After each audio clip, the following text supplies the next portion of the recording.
हिंदी की सरस और सशक्त कहानियों की श्रृंखला में आज जो कहानी आप सुनेंगे उसका नाम है ततैया और लेखक हैं जाने माने प्रसिद्ध साहित्यकार और अनुवादक सुभाष नीरव जी। नमस्कार, मैं हूँ सीमा सिंह। प्रस्तुत है कहानी मेरी आवाज़ में। आज सुबह सुबह ही बॉस का मूड ठीक नहीं। उसके कमरे से निकलकर अपनी सीट पर कंप्यूटर के सामने आ बैठती हूँ। कंप्यूटर पर बजट एलोकेशन की फ़ाइल खोलती हूँ। एक गिलास पानी पीती हूँ, फिर बॉस की दी हुई डिक्टेशन टाइप करने लग जाती हूँ। पिछले वर्ष के आवंटन और व्यय के ब्यौरे बॉस ने खुराना से ले लेने को कहा है।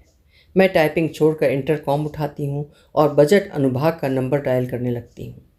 घंटी बज बज कर बंद हो जाती है। घड़ी की ओर देखती हूँ, 10:15 हो रहे हैं।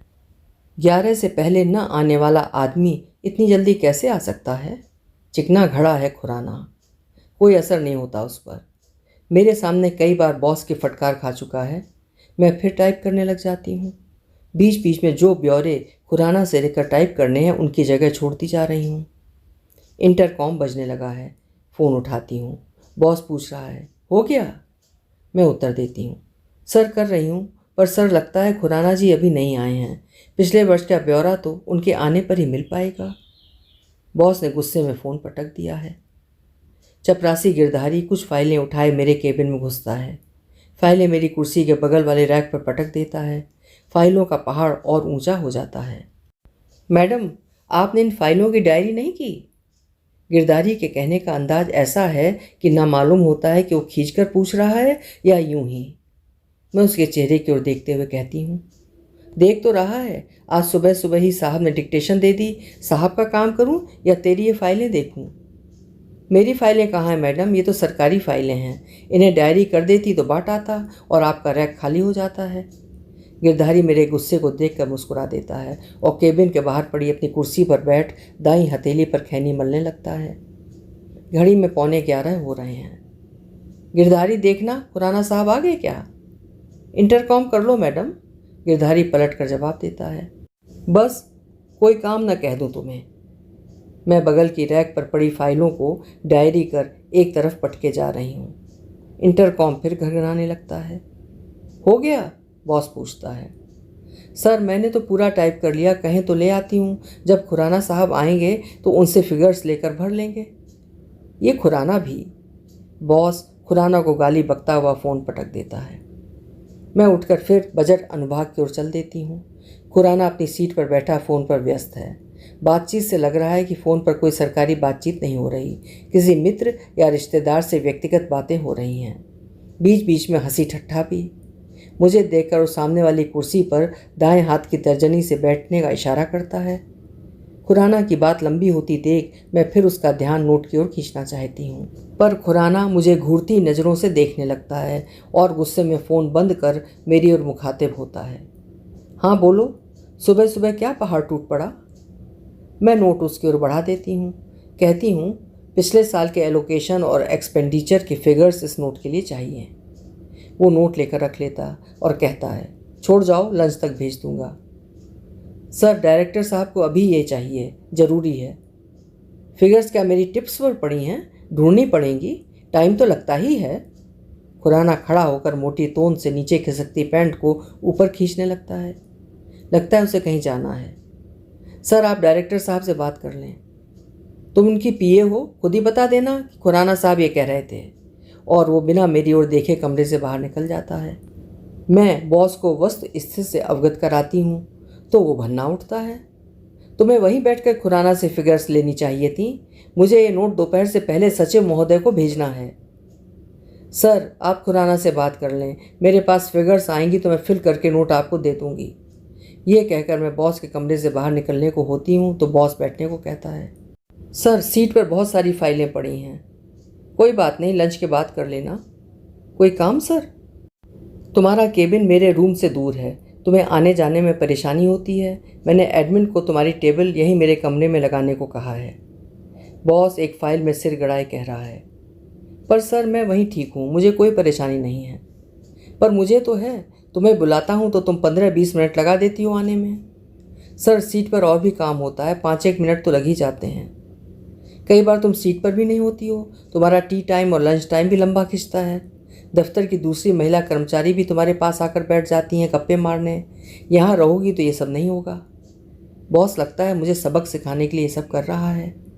बॉस मुझे ये सबक क्यों सिखाना चाहता है, मैं अच्छी तरह समझती हूँ। रेखा ने इसकी रंगरेलियों की कहानी मुझे बता रखी है। ये हर पीए को एक जैसी समझता है। मुझसे पहले जो इसकी पीए थी मगलानी, रेखा बता रही थी, मगलानी को सरकारी टूर पर अपने साथ ले जाता था। दिखावे के लिए दफ्तर के एक दो पुरुष अधिकारी या कर्मचारी भी टूर का हिस्सा बनते थे। उनके ठहरने की व्यवस्था कहीं किसी गेस्ट हाउस में होती थी और मगलानी तथा बॉस किसी 5 स्टार होटल में ठहरते थे। कमरे बेशक अलग अलग बुक होते थे, पर मगलानी बॉस के कमरे में ही। आज वो प्रमोशन पाकर पीएस बन गई है और सचिव स्तर के अधिकारी के साथ तैनात है। मगलानी के बाद प्रशासन ने एक पुरुष पीए इसके लिए तैनात कर दिया। इसने उसे इतना तंग और परेशान किया कि उसने खुद ही लिखकर दूसरी जगह तबादला करवा लिया।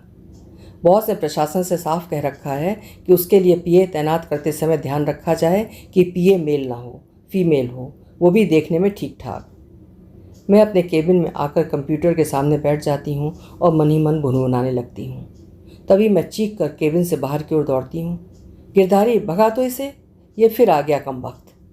गिरधारी ततैये को देखकर हंसने लगता है और केबिन में घुसकर उसे खिड़की से बाहर कर देता है। मैडम, लगता है आपसे इसको लगाव हो गया है।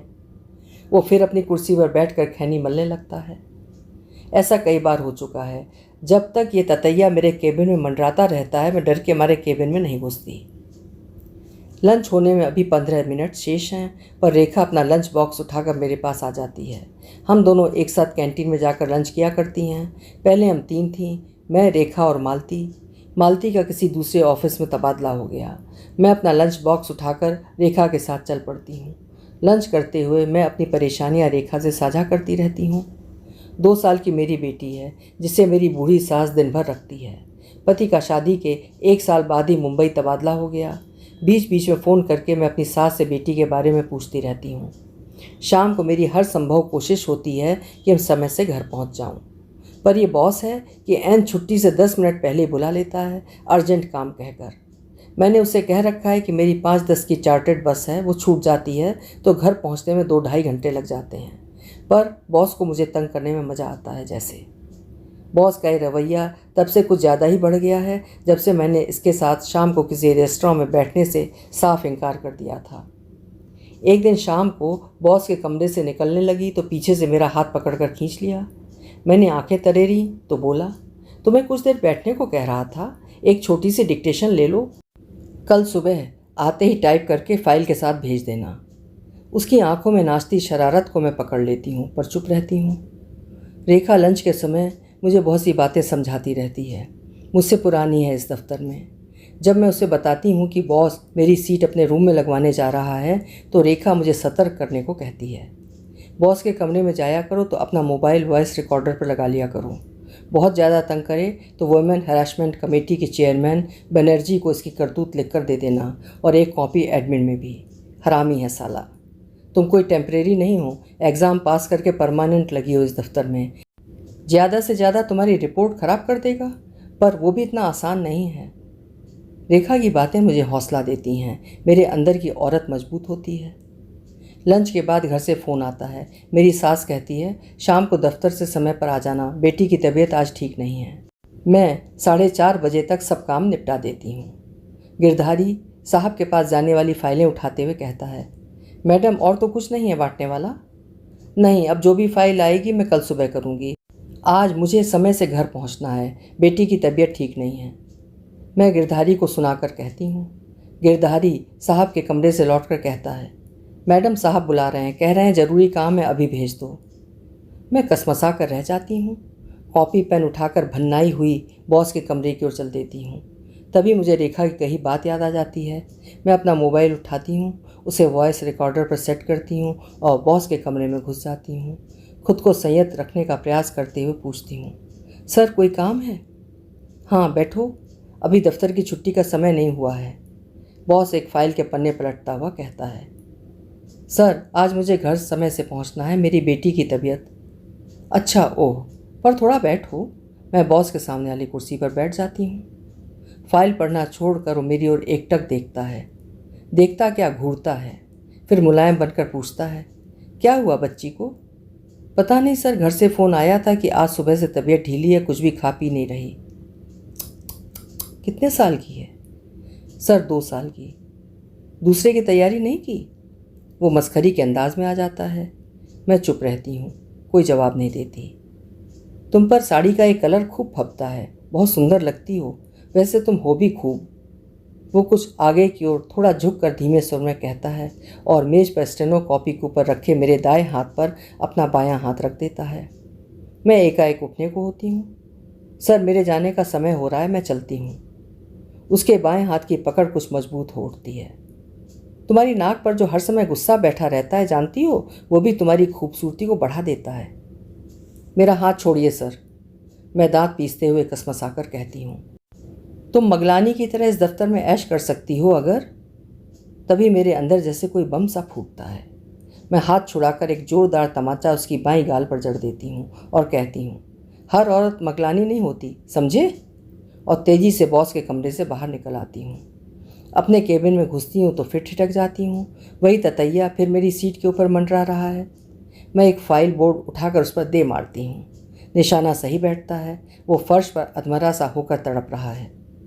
मैं अपने दाएं हाथ के अंगूठे और तर्जनी को मिलाकर उसकी बारीक सी टांग को दबोच लेती हूँ और उठाकर खिड़की के बाहर फेंक देती हूँ। कुछ ज़्यादा ही तंग कर रखा था इस हरामी ने। गिरधारी फटी आंखों से मेरी ओर देख रहा है। मैं घड़ी देखती हूँ, अभी छुट्टी में कुछ समय शेष है। मैं कंप्यूटर पर वुमेन हरासमेंट कमेटी की चेयरमैन और एडमिन के नाम शिकायत टाइप करने लगती हूँ। अभी आप सुन रहे थे सुभाष नीरव जी की लिखी हुई सरकारी दफ्तरों में स्त्रियों के यौन उत्पीड़न पर लिखी गई ये यथार्थवादी कहानी। उम्मीद है ये कहानी आपको पसंद आई होगी। पसंद आई हो तो कहानी को लाइक और शेयर करिएगा और चैनल को सब्सक्राइब या फॉलो ज़रूर करिएगा। धन्यवाद।